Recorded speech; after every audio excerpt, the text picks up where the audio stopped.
Hola, ¿qué tal? Bienvenidos a Ni Más Ni Menos con Yelenis Reina. Ni más de lo que ocurre, ni menos de lo que nos importa. Hoy nos ocupa y lo analizamos, la otra cara del conflicto entre Estados Unidos y Venezuela. Mientras buques estadounidenses se posicionan en el Caribe y el régimen de Maduro convoca a su pueblo a prepararse para una lucha armada, millones de venezolanos intentan simplemente vivir allí dentro, tratando de sobrellevar un clima de tensión que se siente desde hace muchos años. Detrás de las luces navideñas de esta temporada emerge ahora otra realidad: vuelos cancelados, reencuentros familiares pospuestos, familias aisladas por advertencias de seguridad de vuelo. Esta no es una historia de bandos, no, es la historia de personas atrapadas entre fuerzas que no controlan. La mayoría de ellos venezolanos.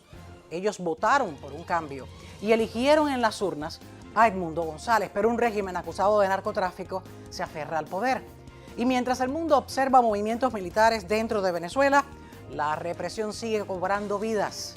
Muere otro preso político y su esposa asegura lo mataron. Cada uno de estos nombres recuerda que el costo humano es real, silencioso y enorme.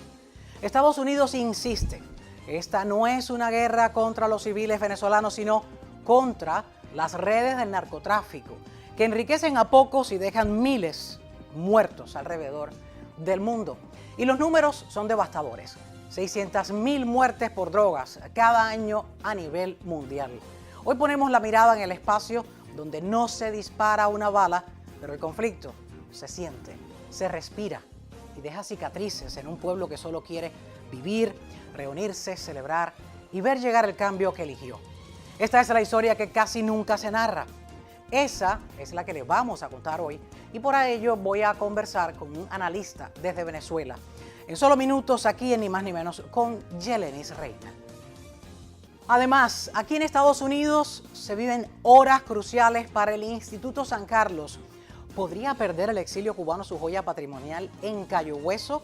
Este histórico edificio fundado en 1871 por exiliados cubanos y conocido como la Casa Cuba por José Martí, así lo llamó él en una de sus visitas, está amenazado de venta. Todo por un fallo judicial que otorgó $63.6 millones a la hija de un teniente del ejército de Batista, ejecutado en 1959 por el régimen de Fidel Castro. Incapaz ella de cobrar a Cuba, pues está buscando ahora ese dinero en la venta del instituto, museo, biblioteca y galería, teatro y centro cultural. Un legado de la comunidad cubana en riesgo.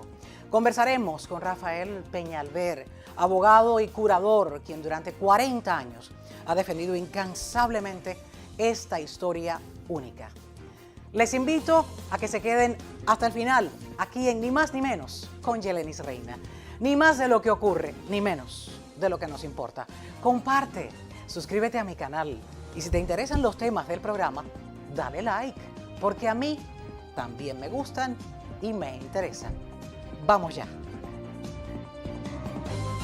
Ni más ni menos con Yelenis Reina.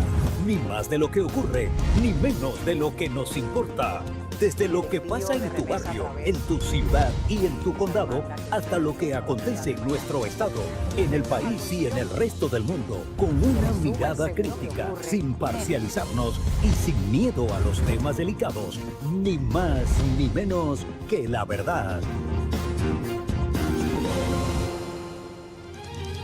Comenzamos este Ni Más Ni Menos con Yelenis Reina, con un tema que nos ocupa por estos días. Estamos hablando de la presencia militar en las aguas del Caribe, la presencia militar de la naval estadounidense en las aguas del Caribe frente a las costas de Venezuela. Y hoy un ángulo diferente de esta historia, de estos días en los que el pueblo venezolano dentro de Venezuela ha sido la otra cara de este conflicto, pues están presenciándolos y lo están sufriendo de alguna manera, y revisaremos todo lo que está pasando recientemente ahí dentro en Venezuela. Para ello he invitado y tengo el honor de presentarles vía Zoom a Phil Gunson desde Caracas. Es analista senior para la región andina del International Crisis Group. Es un placer aquí en Ni Más Ni Menos con Yelenis Reina tenerle, Dr. Phil. Bienvenido. Muchas gracias, es un placer estar con ustedes.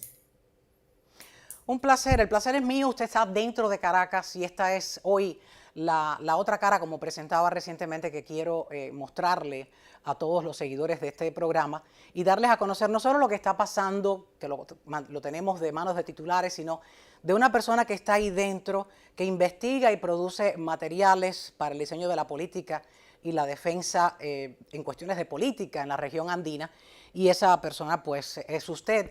Y le agradecería que me explique un poco, empecemos por esa parte humana, que es la que está sintiéndolo en estos días de diciembre, los cuales se han visto esos reencuentros familiares pospuestos debido a estas cancelaciones de vuelos y demás. Y quiero que desde dentro me diga cómo vive el venezolano ahí dentro esta no llamada guerra, pero sí hay una carga muy bélica desde dentro del país cuando el régimen los llama a luchar diariamente. ¿Qué opina? Bueno, sí, efectivamente, gracias, Yolenis. Obviamente el venezolano promedio vive muy mal en general, porque este es un país que desde hace como una década ha estado sufriendo una emergencia humanitaria. Eso quiere decir que los venezolanos, el venezolano de a pie, digamos, sufre por la ausencia de fuentes de trabajo. Los que tienen trabajo ganan muy mal, es muy difícil poner comida en la mesa. Entonces, de alguna manera, ese es el background, ¿no? Ese es el panorama general que se vive aquí y que condiciona todo lo que estamos viviendo también, porque necesariamente los venezolanos tienen que seguir con sus actividades diarias. Y si usted, por ejemplo, si alguien, alguno de su audiencia tuviera la oportunidad de visitar Caracas en estos días, lo más probable es que no notaría ninguna diferencia debido a la presencia de la flota norteamericana en el Caribe. Es decir, la gente está en sus actividades normales. Evidentemente hay un ambiente de tensión, hay un ambiente de incertidumbre. La gente quiere saber lo que va a pasar y obviamente también hay muchos rumores, la mayoría de los cuales resultan falsos. Son rumores que los mantienen desvelados. Yo leía un artículo que tocaba la sensibilidad, esa fragilidad del ser humano, que muestra, como usted acaba de mencionar, una calma aparente, una vida cotidiana que tienen que llevar como si nada pasara, pero internamente, psicológicamente, ahí hay una preocupación y todo el mundo está mirando el celular y quizás estén desvelados, preocupados también los familiares desde fuera, quienes no pueden ahora mismo reencontrarse con ellos, y vamos a hablar luego de las cancelaciones de vuelos, sino de que la incertidumbre se alarga. Ya va por más de 60 días lo que es la presencia militar en las aguas del Mar Caribe, muy distante de lo que es el diario vivir del venezolano. Pero si usted describiera cuando estas personas reciben todos los días un mensaje del régimen, estamos llamando a una lucha armada, tenemos que armarnos, tienen que estar preparados, los civiles son llamados, ahí tiene que haber cierto descontrol mental también.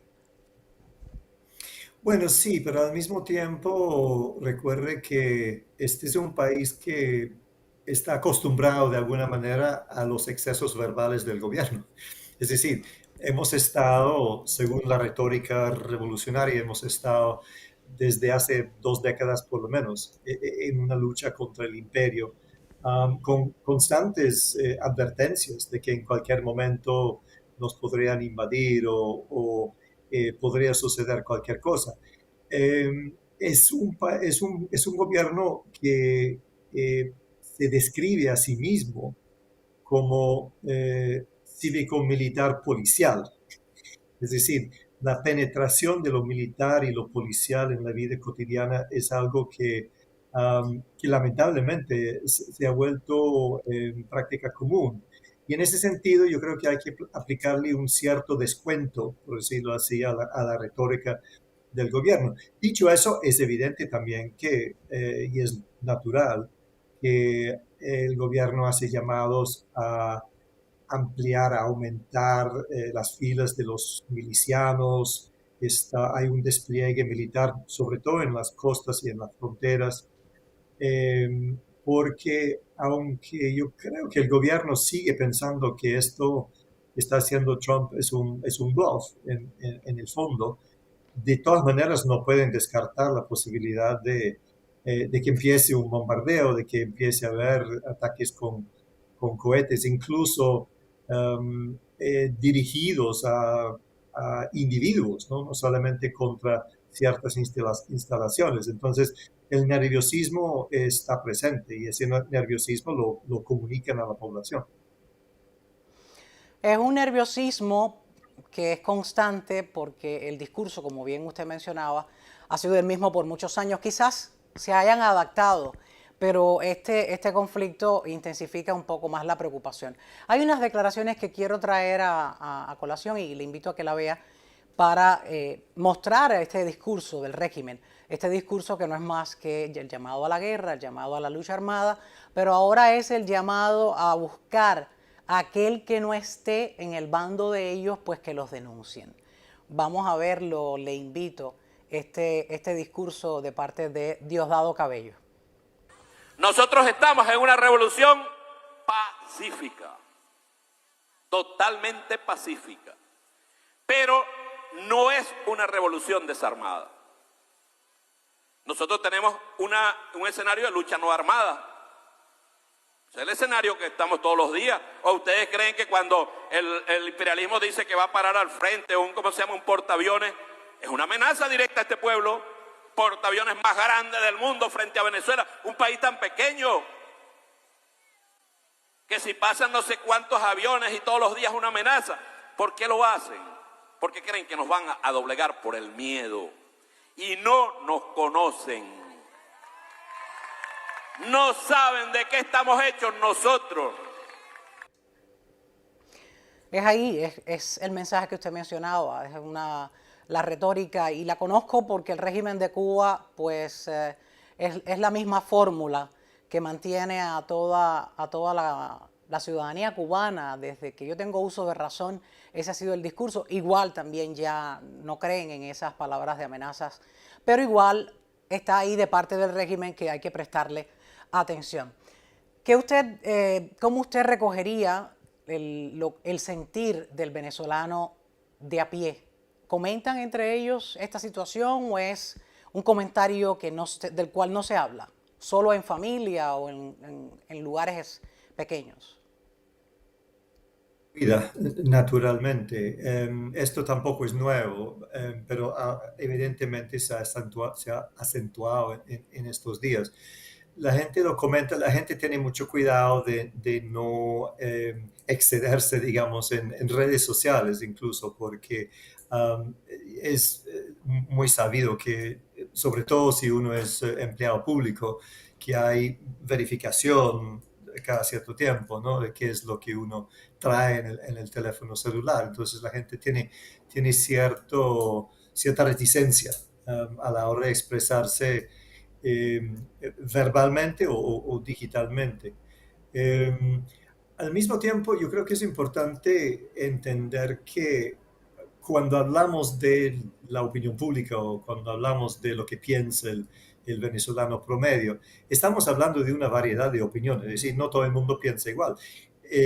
Si bien es cierto que en julio del año pasado, en la elección presidencial, se manifestó un deseo de cambio muy importante.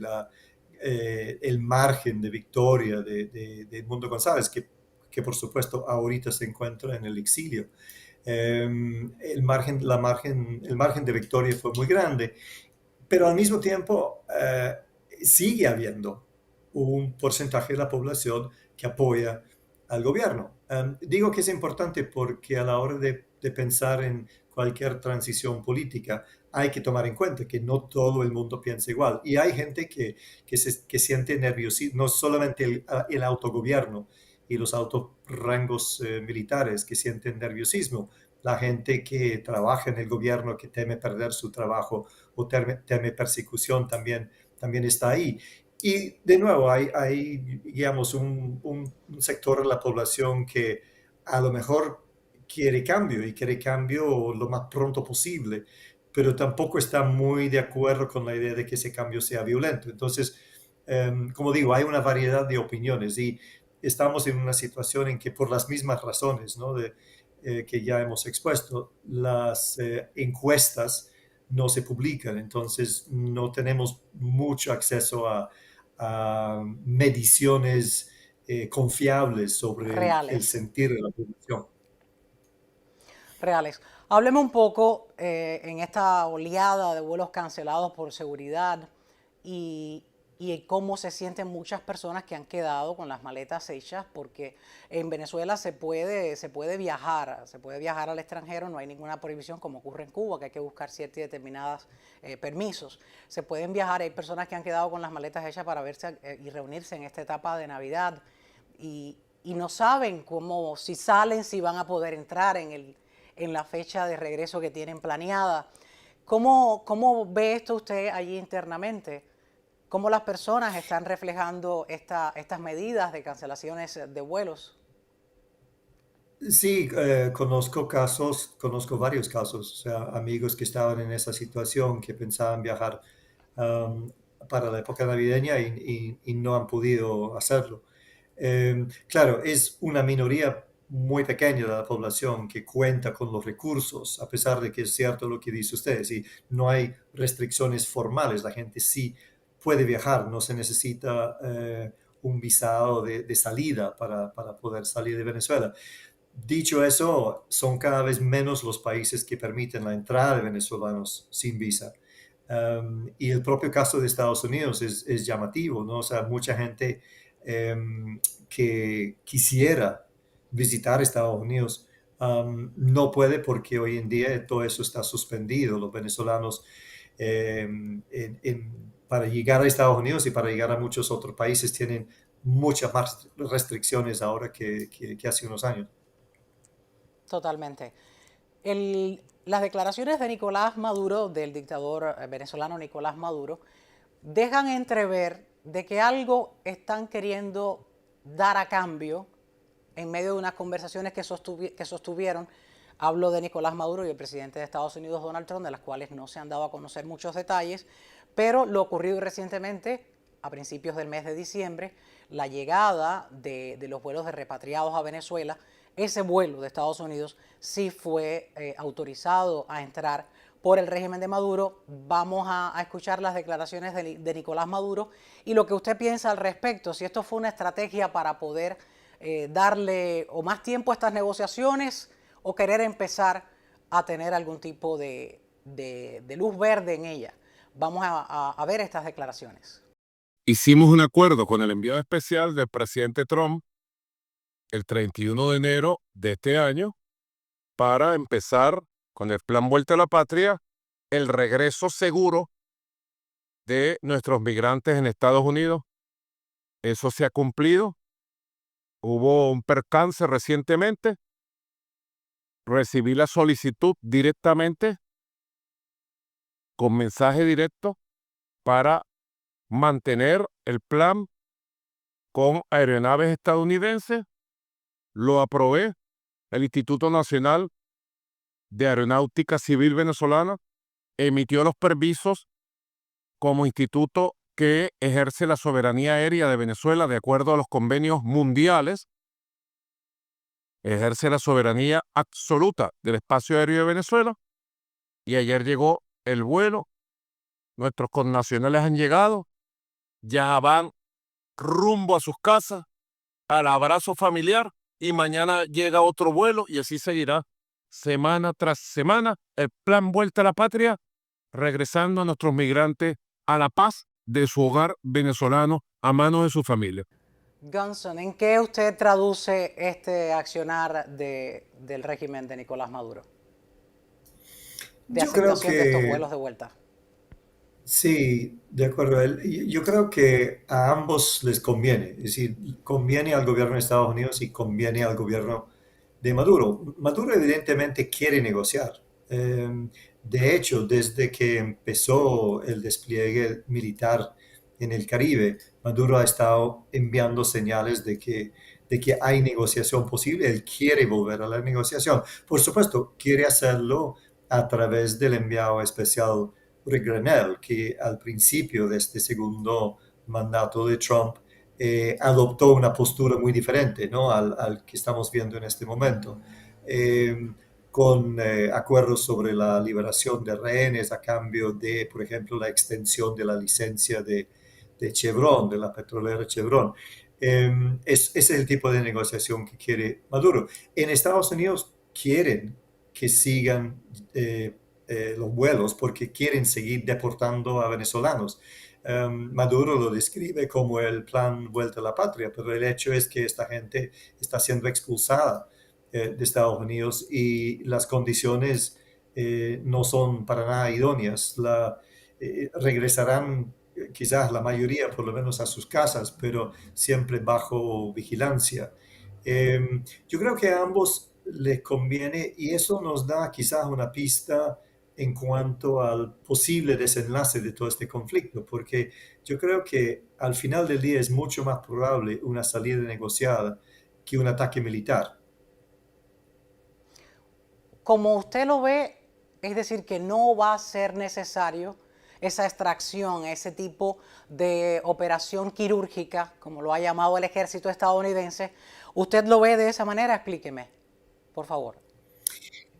Yo creo que desde el principio esta operación de parte del gobierno de Estados Unidos no buscaba una intervención directa militar norteamericana en Venezuela.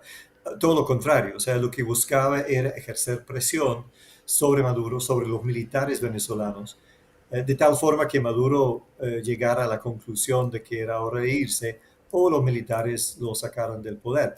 Y desde el principio lo hemos visto en Crisis Group como una premisa falsa, o sea, no pensábamos que fuera a funcionar este tipo de presión. Recordemos que en su primer gobierno Trump también aplicó una política de máxima presión, aunque en ese momento sin el despliegue militar que estamos viendo ahorita, tampoco funcionó, pero de alguna manera estaba basado en las mismas premisas, de que iba a llegar un momento en que los militares mismos iban a hacer el trabajo por los Estados Unidos, que no iba a haber necesidad de meter tropas norteamericanas en Venezuela, cosa que, como es bien sabido, el presidente Trump quiere evitar, no solo aquí, sino en general en el mundo. Ahora, el problema es que como no ha funcionado, y ya tenemos desde mediados de agosto en esto, septiembre, octubre, noviembre, Más de ya vamos 60 para días. Vamos para 4 meses en realidad, desde que Sí, sí. zarparon los primeros buques. No ha funcionado. Entonces yo creo que como Trump sigue con la idea de evitar una intromisión directa de parte de los Estados Unidos que implique posibles bajas norteamericanas, entonces lo más probable es que esto termine en una negociación. En algún tipo de negociación. Lo que sí, la presencia militar estadounidense sí ha frenado el tráfico de drogas, que es realmente la intención de esta movilización armada estadounidense, pues en ese cruce por el Caribe, cada lancha o cada embarcación que ha sido implosionada, que ha sido detenida por el ejército naval estadounidense, pues contenía droga. Y ya este tipo de tráfico se ha al menos reducido, que es la intención de este conflicto, frenar el narcotráfico y derrocar al líder del cártel de los soles, como es el caso, acusan al dictador venezolano Nicolás Maduro. Hablando un poco de los otros temas que se ahondan ahí dentro en Venezuela, hablemos un poco de la crisis humanitaria y de los derechos humanos. Primero quiero preguntarle, María Corina Machado, la Premio Nobel de la Paz, se ha dicho va a estar en Oslo para recibir el premio físicamente. Ella va a viajar. ¿Usted cree que esté en Venezuela o ya haya salido? Bueno, la información que está dando ahorita el equipo de María Corina Machado indica que efectivamente está fuera ya de Venezuela. Yo le confieso que tenía cierto escepticismo porque en el pasado se han prometido ciertas acciones que no se han cumplido. Yo pensé, bueno, sigo pensando que obviamente es muy arriesgado para María Corina Machado salir de Venezuela, es arriesgado pensar también en el regreso. Es una operación muy difícil, muy compleja, Pero la información que tenemos en este momento es que efectivamente va a estar en Oslo para recibir su premio. ¿Lo ve arriesgado? ¿Crees que se quedaría en el exilio, liderando desde el exilio, o crees que va a regresar? Bueno, ese es parte del riesgo en el sentido de que yo creo que ella quiere regresar, tiene la intención de regresar. Si se queda afuera, le puede pasar lo que le ha pasado a buena parte, si no la totalidad de los dirigentes políticos venezolanos que han tenido que exilarse, en el sentido de que obviamente si no está dentro del país, poco a poco va perdiendo relevancia para lo que es la política interna. Entonces ella siempre ha jurado que no se iba a exilar y yo sigo pensando que su intención es regresar. Pero habrá que ver cómo se puede hacer. El gobierno, o sea, si ella intenta regresar, entonces el gobierno se enfrenta a un desafío, ¿no? Porque es difícil que vuelva, creo yo, sin que ellos se enteren. Si se enteran, ¿qué van a hacer? La van a meter presa. Una mujer que acaba de recibir el Premio Nobel de la Paz. Creo que preferirían no hacerlo, preferirían que se quedara afuera, pero de nuevo, es un dilema que a lo mejor tendrían que enfrentar. Arrestar a un premio Nobel de la Paz es algo peligroso, son palabras mayores.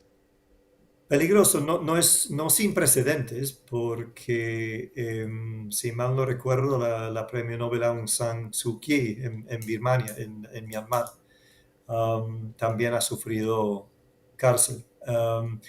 Pero sí, evidentemente, meterla presa sería para el gobierno, o sea, conllevaría el riesgo de darle aún más relevancia, aún más fama internacional. Tocando el tema de la reciente muerte del preso político, estamos hablando del gobernador Alfredo Díaz, un hombre de 55 años, muere dentro del helicoide, ese centro de tortura del régimen desde Chávez hasta ahora de Nicolás Maduro. Ya se cuentan más de 17 presos políticos muertos en cárceles venezolanas, pero esta reciente, la esposa ha dicho que a él lo mataron. La esposa de Alfredo Díaz responsabiliza públicamente a Maduro y a Cabello. Tenemos esas declaraciones, vamos a verlas. Estos tres policías que le metieron a él en su celda, ¿para qué es? Nacían tres policías vigilando a tres hombres. Bueno, nacían tres policías dentro de la celda de un hombre que tan tranquilo, tan pacífico,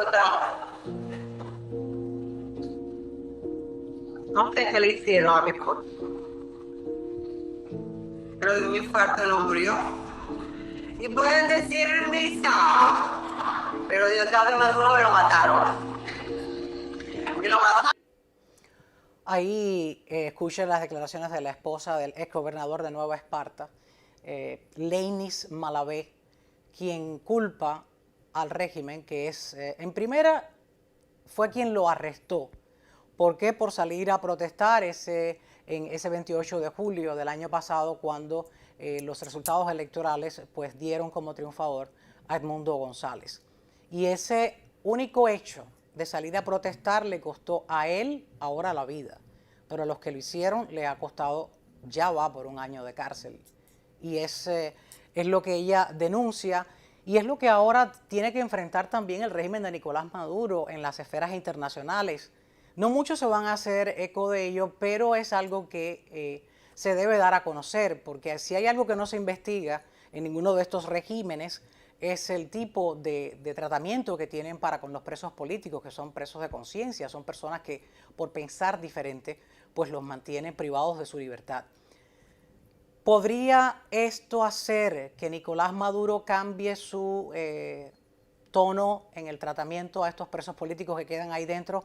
Ellos han hecho la denuncia Antonio Ledesma lo ha dicho en redes sociales, hizo la denuncia ante los derechos humanos de que este señor necesitaba de tratamiento para el corazón y le fue negado. ¿Crees que ahora esto cambia un poco el tratamiento, el discurso del régimen hacia los presos políticos para limpiar un poco su imagen o no?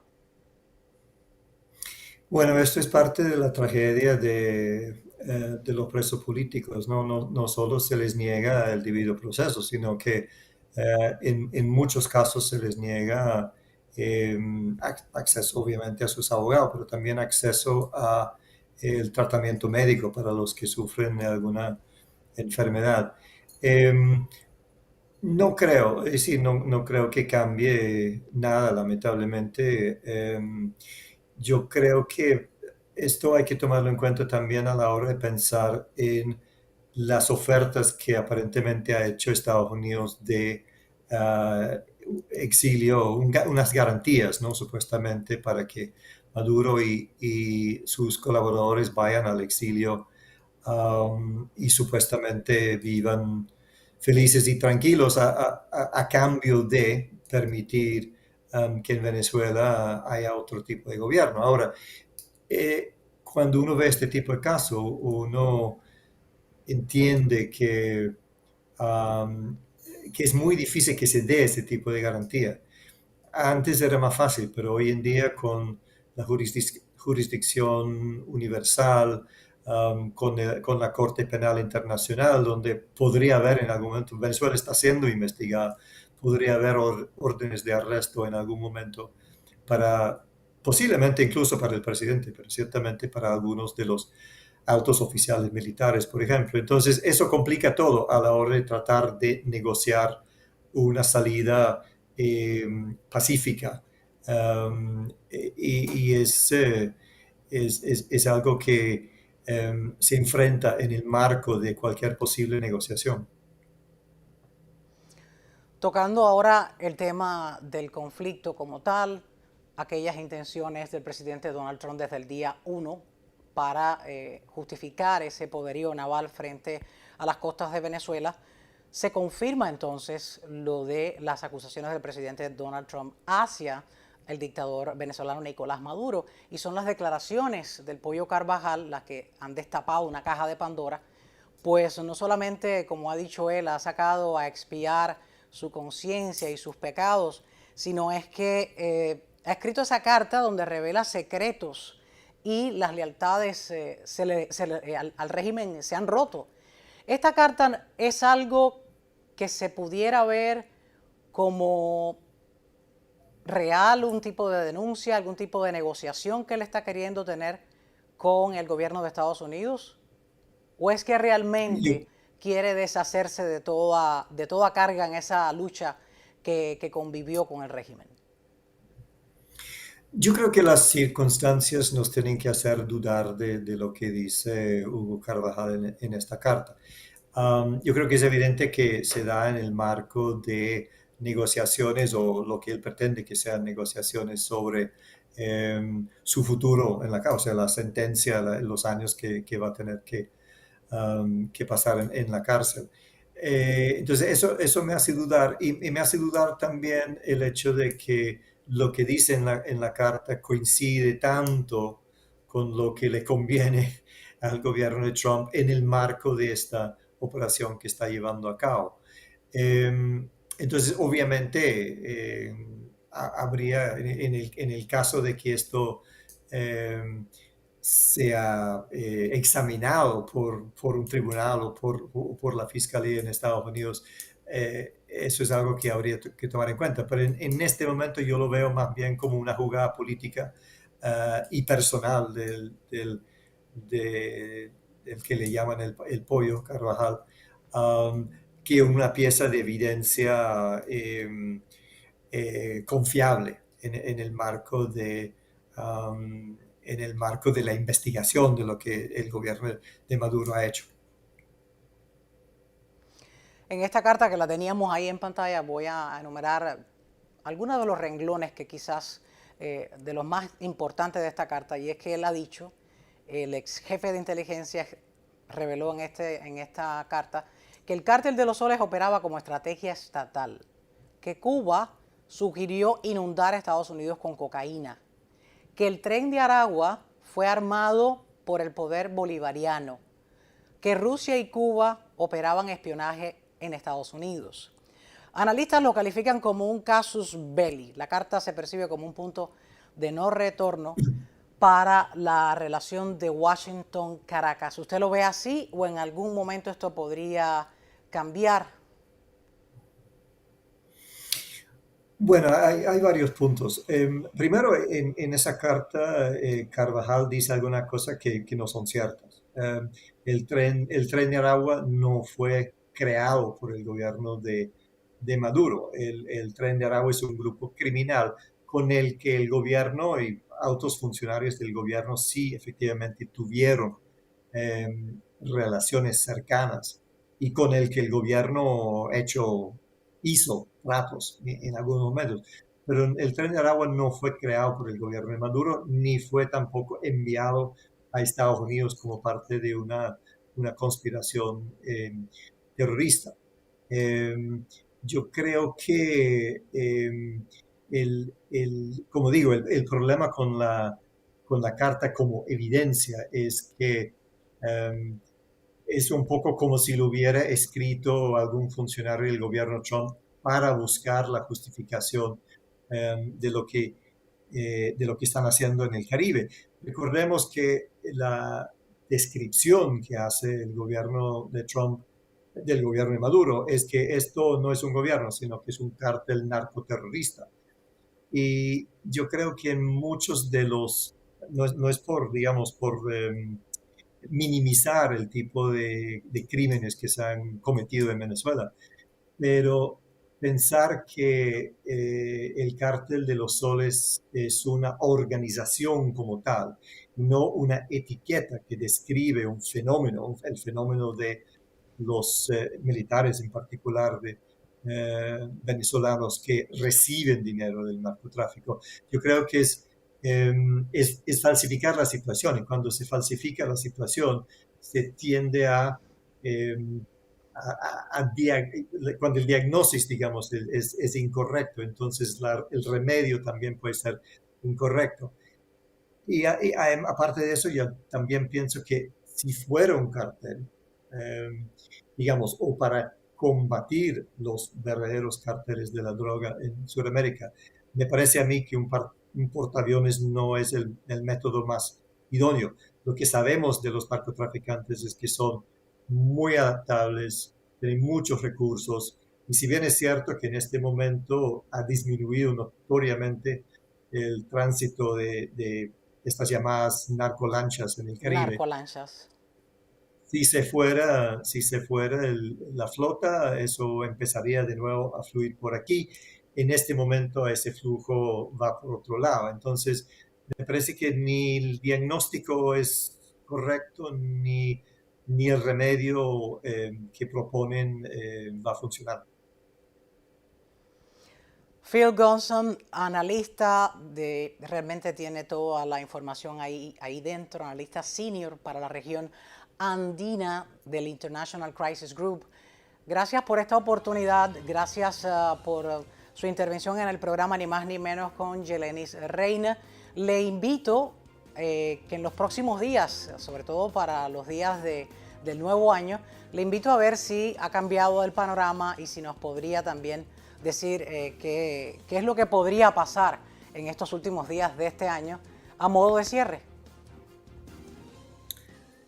Sí, estamos siempre a la orden. Y como dijo algún famoso, que no recuerdo quién fue, pero alguien dijo con mucho sentido que es muy peligroso hacer pronósticos, sobre todo acerca del futuro.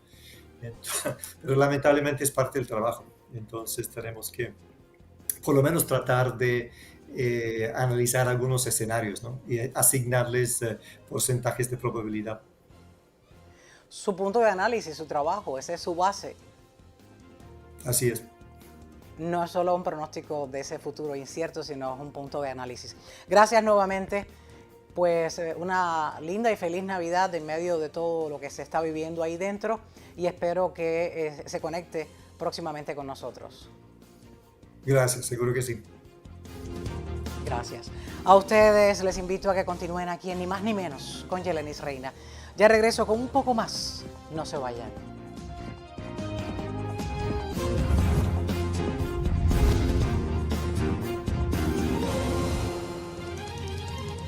A esta hora aquí en Ni Más Ni Menos con Yelenis Reina, pues nos ocupa y preocupa el Instituto San Carlos de Cayo Hueso. Quedan solo horas para definir si el legado del exilio cubano, el legado más antiguo del exilio cubano aquí en Estados Unidos, desaparece o no por una decisión legal para poderle pagar un fallo judicial a la persona demandante, quien se ganó ese fallo judicial contra la República de Cuba y está queriendo buscar un lugar donde haya dinero que supuestamente, según ella, es de Cuba y quiere ella cobrar ese dinero y lo quiere ahora ver si lo puede cobrar a costa del Instituto San Carlos. He invitado para hablar de este programa vía Zoom, ya me acompaña el doctor abogado Rafael Peñalver. Es el presidente de la Junta Directiva del Instituto, es un fiel luchador por la historia del Instituto con más de 40 años, queriendo preservar esa historia y es el único que me puede responder todas estas preguntas para saber por qué al Instituto San Carlos de Cayo Hueso le quedan horas para definir si sigue siendo el instituto o no, o si venden el edificio, que es lo que está queriendo esta demandante. Bienvenido al programa, doctor. Muchísimas gracias, muchas gracias por esta invitación y como bien dices, son horas cruciales para el Instituto San Carlos.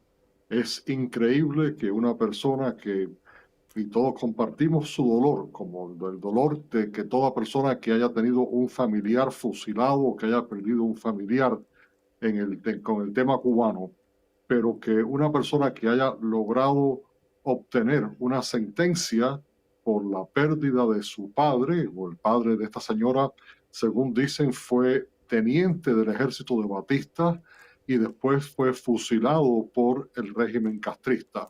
Ella obtuvo una sentencia en contra de la República de Cuba, presentó un caso, Cuba no se presentó al juicio y consiguió lo que se llama un default judgment, que es una sentencia sin que haya sido controvertida en ninguna forma porque la parte contraria no compareció a la corte.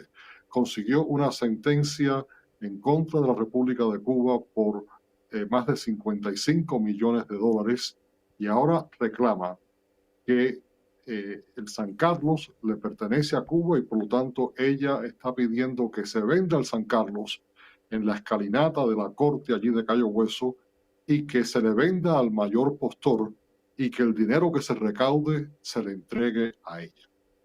Es algo increíble. Y que la historia del exilio cubano desaparezca así nomás porque ella necesita cobrar ese dinero. Y quiero que continúe, pero es la historia de Cuba. El San Carlos es el lugar más histórico, más sagrado para los cubanos fuera de Cuba.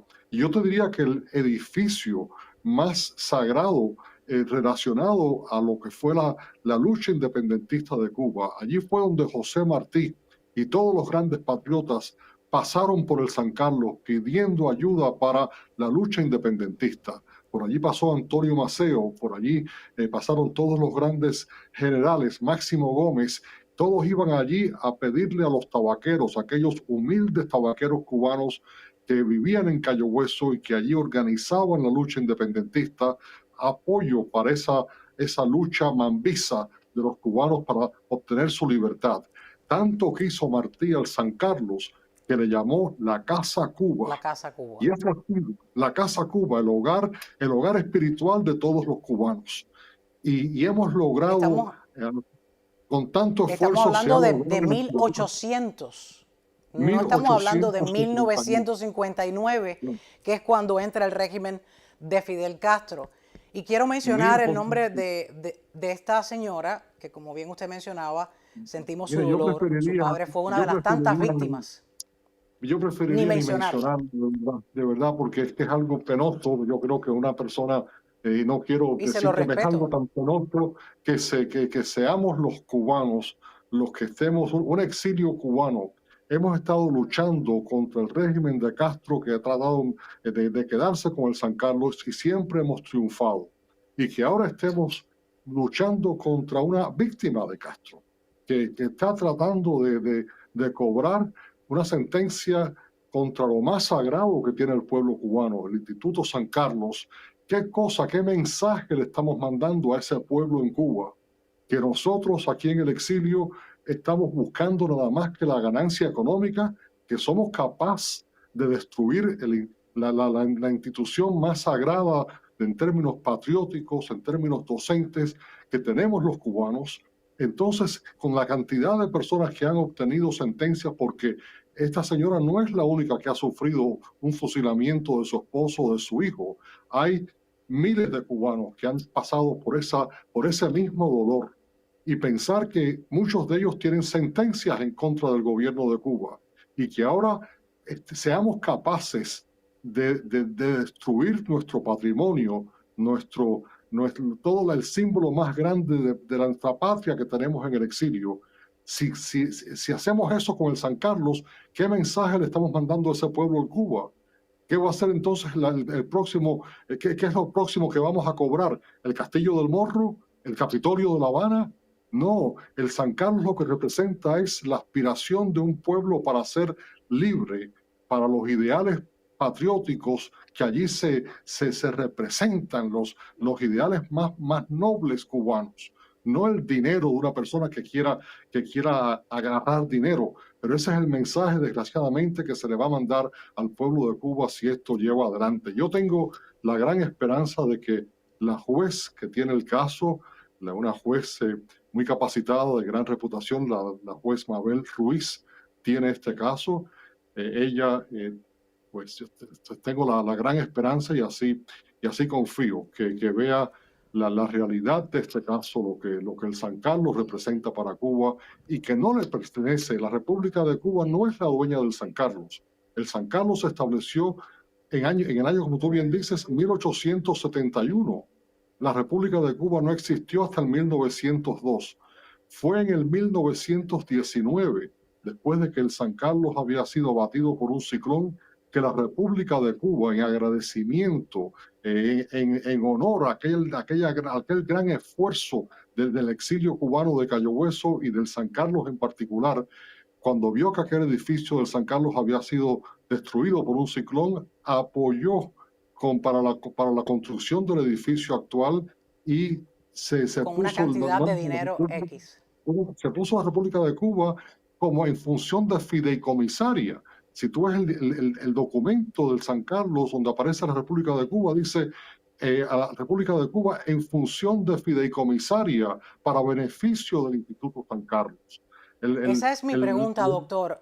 ¿Por qué ella dice que ese edificio es de Cuba? ¿Por qué? Porque solo aparece el nombre de la República de Cuba. Aparece, pero en función de trust. Dice, las palabras en inglés son in trust for the benefit of the San Carlos Institute. Así que República de Cuba en función de fideicomisaria para el beneficio del Instituto San Carlos. Cuba lo que quería era ayudar al San Carlos en su misión patriótica, no apoderarse de la tierra del San Carlos. Al contrario, era para ver cómo ayudaba al San Carlos a continuar su misión. Este mismo caso se había presentado ya hace más de 50 años, cuando a las compañías norteamericanas les intervinieron sus activos en Cuba. Algunas de esas compañías presentaron demanda judicial y trataron de cobrar esos, igual que está haciendo esta señora ahora, contra el San Carlos. Pero la Corte en aquel momento dijo, no, el San Carlos no es de la República de Cuba, el San Carlos es del San Carlos, como de la institución benéfica San Carlos, y la República de Cuba solamente era de la fideicomisaria, exactamente. Y separó todo. Pero ahora esta señora ha vuelto otra vez a presentar una demanda, una sentencia obtenida en una forma que el propio Departamento de Estado norteamericano y el Departamento de Justicia consideran que la sentencia que ella tiene es nula. Es nula porque el argumento que ella ha utilizado es que como tú no puedes poner una demanda contra un gobierno extranjero si no eres ciudadano americano o si la entidad no era un contratista del gobierno americano. Y el argumento de ella, porque ni ella ni su padre, nadie era ciudadano americano, el argumento que ha utilizado es que el ejército de Batista era un contratista del gobierno americano. Así, una cosa absurda por completo, pero como no hubo nadie para contrarrestar, pues ella obtuvo esa sentencia. Y esa es la sentencia que está tratando. Ahora mi pregunta, yo he estado leyendo sobre el valor del edificio ubicado en el 516 en la calle Duval de los Cayos de la Florida, y el valor de ese edificio como edificio, no como instituto, no vale los 60 y tantos millones que ella está esperando cobrar. Para nada. Ella lo que quiere es los millones que pueda valer el San Carlos, yo no sé. Para empezar, es irreemplazable. No tiene valor. El valor que tiene eso, el valor histórico, el valor sentimental, no tiene precio. Pero si como edificio, como tú bien dices, ¿qué puede valer el San Carlos? No sé. No sé, puede ser 5 o 6. Estaba mirando entre 5 y 7 millones de dólares el terreno como tal. No hablemos del valor que tiene la institución como tal. La institución. Fíjate que lo que es el edificio en sí es un edificio precioso, el edificio más bello de Cayo Hueso, diseñado por ese gran arquitecto cubano Francisco Centurión. Es un edificio que, según Martí le llamó la Casa Cuba, fue hecho como una gran casona cubana, para seguir el mandato del apóstol que le llamó la Casa Cuba. El mismo estilo. El mismo estilo. Entonces tienes 2 pisos de museo con unos artefactos, pinturas, cuadros, esculturas enormes. Todo eso banderas. De todo. Después arriba tienes es un centro docente, tiene un teatro, una biblioteca. Una biblioteca con cientos de libros, miles de documentos históricos, de un teatro de más de 400 personas. Grandes figuras de la música cubana han tocado allí. Y todo esto ha sido un esfuerzo de más de 40 años. Recordemos que el San Carlos estaba ya cerrado, estuvo cerrado por más de 20 años por deficiencia estructural. Y nosotros comenzamos en el año 1985, comenzamos el esfuerzo para salvar el San Carlos. Y gracias a líderes cívicos de nuestra comunidad, de la ciudad de Cayo Hueso, del estado de la Florida, 3 gobernadores del estado de la Florida que nos ayudaron, el gobernador Graham, el gobernador Jeb Bush, el gobernador DeSantis, todos ellos para poder salvar esta reliquia histórica. Y cuando se logró salvar con fondos del estado de la Florida, y con fondos de donaciones de miles de cubanos de todas partes del mundo que aportaron $1, $5, lo que fuera para salvar el San Carlos. Y se logró rehacer el San Carlos, se inauguró el día 5 de enero de 1992, que fueron exactamente 100 años al día y a la hora en que José Martí entró por primera vez al San Carlos. Y ese San Carlos bellamente restaurado se ha mantenido sin fondos estatales, simplemente con la donación de los cubanos y el trabajo de todos los que trabajamos allí. Ninguno de los que trabajan en el San Carlos recibe un centavo. Allí eso es una obra de amor total, con la esperanza de que algún día pudiese ser el centro de la reconciliación del pueblo cubano. Situado casi equidistante entre La Habana y Miami, ahí fue donde José Martí logró la unión de todos los cubanos. Y ese ha sido nuestro sueño, que algún día una Cuba libre vuelva a ocupar ese puesto de honor en el San Carlos, y que sea el centro de reconciliación y que se pueda desarrollar ese sueño de Martí, una Cuba con todos y para el bien de todos. Un lugar donde se gestó la idea de ver a una Cuba libre e independiente.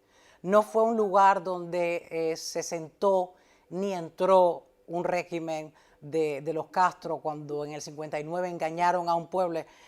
Fidel Castro nunca ha estado allí. Es un lugar, y voy a recordar los nombres que usted mencionaba, es un lugar donde por sus alas pasaron líderes como Máximo Gómez y Antonio Maceo y José Martí. No hay manera de mezclar la historia de los 1800 con el 1959. En este caso yo no soy la jueza. Habría que esperar lo que pase allí, porque no es solo un edificio, como usted me decía, ahí están la foto de los patriotas en sus salas. No es solo un edificio, es un símbolo de patriotismo, cultura e identidad para la comunidad cubana. La institución más antigua que cuenta con ese legado del exilio cubano y que está en manos ahora de esa jueza. Doctor, dígame, ¿en qué tiempo se podría conocer el desenlace de esta trama? La petición nuestra es una petición para que se nos permita al San Carlos entrar y ser parte del juicio, que nosotros ni siquiera nos habíamos enterado. A nosotros no se nos notificó que este juicio estaba andando ni nada parecido. Nos enteramos cuando el sheriff del condado recibió una orden de venta para que pusiera el San Carlos a la venta allí en la escalinata de la corte. Y entonces Así fue que se enteran. Así fue que nos enteramos nosotros. Fue una cosa increíble y entonces inmediatamente pues me comparecí yo ante el sheriff para parar aquello. Él le envió la documentación a las autoridades estatales y ahí entonces pues entró la posición del Departamento de Estado diciendo de que esa sentencia que se había obtenido, que ellos lo consideraban que era nula, que no se había seguido el procedimiento que hay que seguir para obtener una sentencia contra un gobierno extranjero. Y se obtuvo aquí en la corte de Miami una persona que aparentemente vivió gran parte de su vida en el estado de Nebraska, pero se presentó curiosamente la demanda aquí en Miami. Aparentemente se mudó para acá, se está investigando ese punto, pero el hecho es de que es una sentencia que tiene la posibilidad de, si se lleva adelante esto, si no se nos permite entrar en el caso para comprobar de que el San Carlos no es de la República de Cuba y que jamás ha tenido que ver nada con Castro. Castro intentó hablar en el San Carlos en el año 1956. Fue a Cayo Hueso, pidió hablar en el San Carlos, se le negó el hablar. Él quería hablar en aquella época estaba haciendo la lucha en contra del régimen cubano, y él quería pues glorificarse hablando donde mismo había hablado Martí, y se le negó. Entonces Castro organizó un acto de repudio el día siguiente en Stock Island, que es la isla siguiente a Cayo Hueso, y nadie fue. Fueron 12 personas. Salió de Cayo Hueso como una bala portonera, incomodísimo, pero juró que algún día volvería para hablar del balcón del San Carlos. Y gracias a los esfuerzos que hemos hecho con todas las personas que han apoyado al San Carlos, pues se logró parar aquello, y la Corte nos dio pues lo que es la posesión del San Carlos. Y ahora pues esta señora pues trata de decir que el San Carlos es de Cuba, y que por lo tanto ella tiene el derecho a cobrar, a venderlo, y que lo que se recaude de él que sea como recompensa por el sufrimiento de haber perdido a su padre. Un argumento Doctor muy Rafael triste. Peñalver, es muy triste. Doctor Rafael Peñalver, si hubiese una decisión adversa, ¿hay posibilidad de apelar? Mira, muy difícil, porque la forma en que se ha presentado el caso, para tú poder apelar esto, tendrías que poner una fianza por la cantidad del valor del edificio. Serían millones de dólares. Así que para todos propósitos prácticos, la decisión de la juez Mabel Ruiz va a ser final. Va a ser difícil poder recaudar los millones de dólares que harían falta para hacer una apelación de esa decisión si fuera adversa, pero yo tengo la gran esperanza de que no va a ser adversa. Tengo la gran esperanza que la juez Mabel Ruiz va a ver el caso en lo que esto representa, lo que se está tratando aquí de hacer, y sería una pérdida irreparable para el pueblo de Cuba. Para mí el dolor más grande sería que Cuba perdiera un símbolo, de unos ideales tan nobles como los que representa el San Carlos. El San Carlos representa la dignidad humana. Se llama San Carlos porque los fundadores del instituto eran los cubanos tabaqueros de Cayo Hueso, querían tener un lugar que imitara la grandeza ideológica del Seminario San Carlos de Cuba, donde enseñaba el padre Félix Varela. Y el padre Félix Varela decía que para que un pueblo fuera libre tenía que ser culto y que lo principal de un gobierno era proveer por la dignidad de cada ser humano. Esos fueron los ideales que llevaron al establecimiento del San Carlos. Desde que abrió sus puertas el día 11 de noviembre de 1871, fue el primer colegio bilingüe e integrado en el estado de la Florida. Allí en el San Carlos, los niños blancos y negros se sentaban juntos en las aulas 100 años antes de que llegara Martin Luther King y la integración de los colegios públicos en el sur de los Estados Unidos. Ese es el simbolismo del San Carlos, la dignidad humana, el hecho de que Cuba debería ser tan, como decía Varela, tan isla en su política como lo es en su geografía. Y eso es lo que está en juego aquí.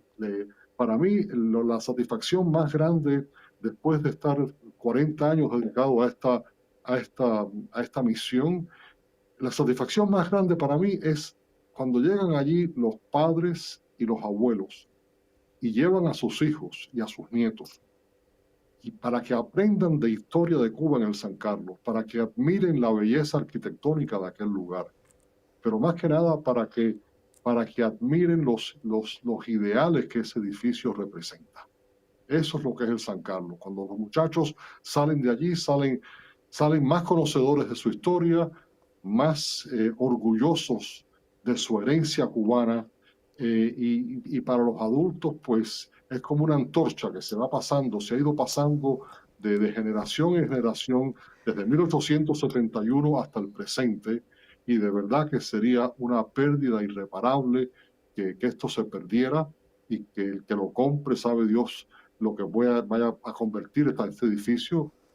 Sería para Cuba un mensaje horrible que los cubanos en el exilio estemos pensando más en nuestra recompensa económica que en lo que es lo que representa el propio valor, los valores de ese instituto.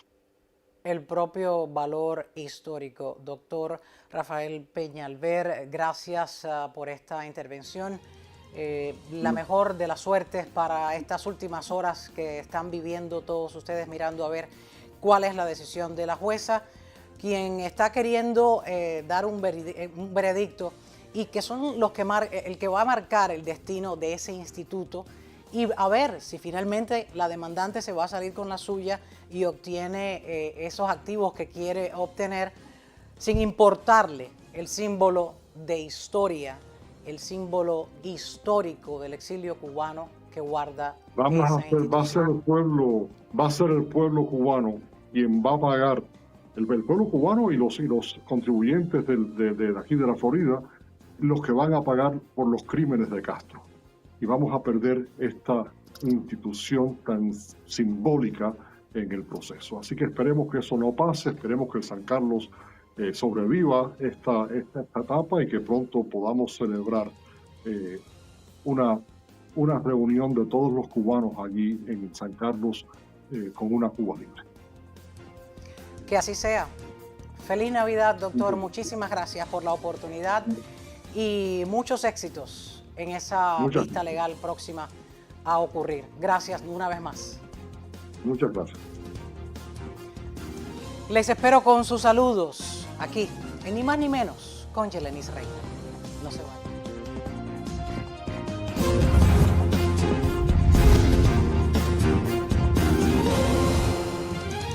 Tiempo para despedirnos, y lo hacemos como de costumbre, leyendo sus comentarios en el anterior programa. Vámonos a pantalla abierta, ampliamos, es excelente, y leemos el primero. Yamira González escribió: cierre de vuelos a Cuba antes de que nos contaminemos aquí. María Naranjo, aquí tienen que cerrar ya, esto es una emergencia sanitaria, gracias por comentar, por ver el programa. Ahí Juan Pinacamura le están dando sus corazoncitos, gracias a los dos. También voy a leer el de Misladis Ortega, comentó que se atengan a las consecuencias si vienen contagiados. Gracias por escribir y ver el programa, Misladis. Julie Martorani escribió que vayan, se queden y no vuelvan jamás. Gracias por tu comentario. También comentó Inés Guerra, cierren los vuelos a Cuba o nos van a contaminar todos. Gracias a Mary Durán por comentar. Gracias también a América Soto, a Juan Hernández. Gracias a todos por ver el programa, ni más ni menos con Yelenis Reina, por comentar, por compartirlo, por suscribirse y activar esa campanita y así poder ser parte de la comunidad de Ni más ni menos con Yelenis Reina. Ni más de lo que ocurre, ni menos de lo que nos importa. Les espero en un próximo espacio. Mil gracias.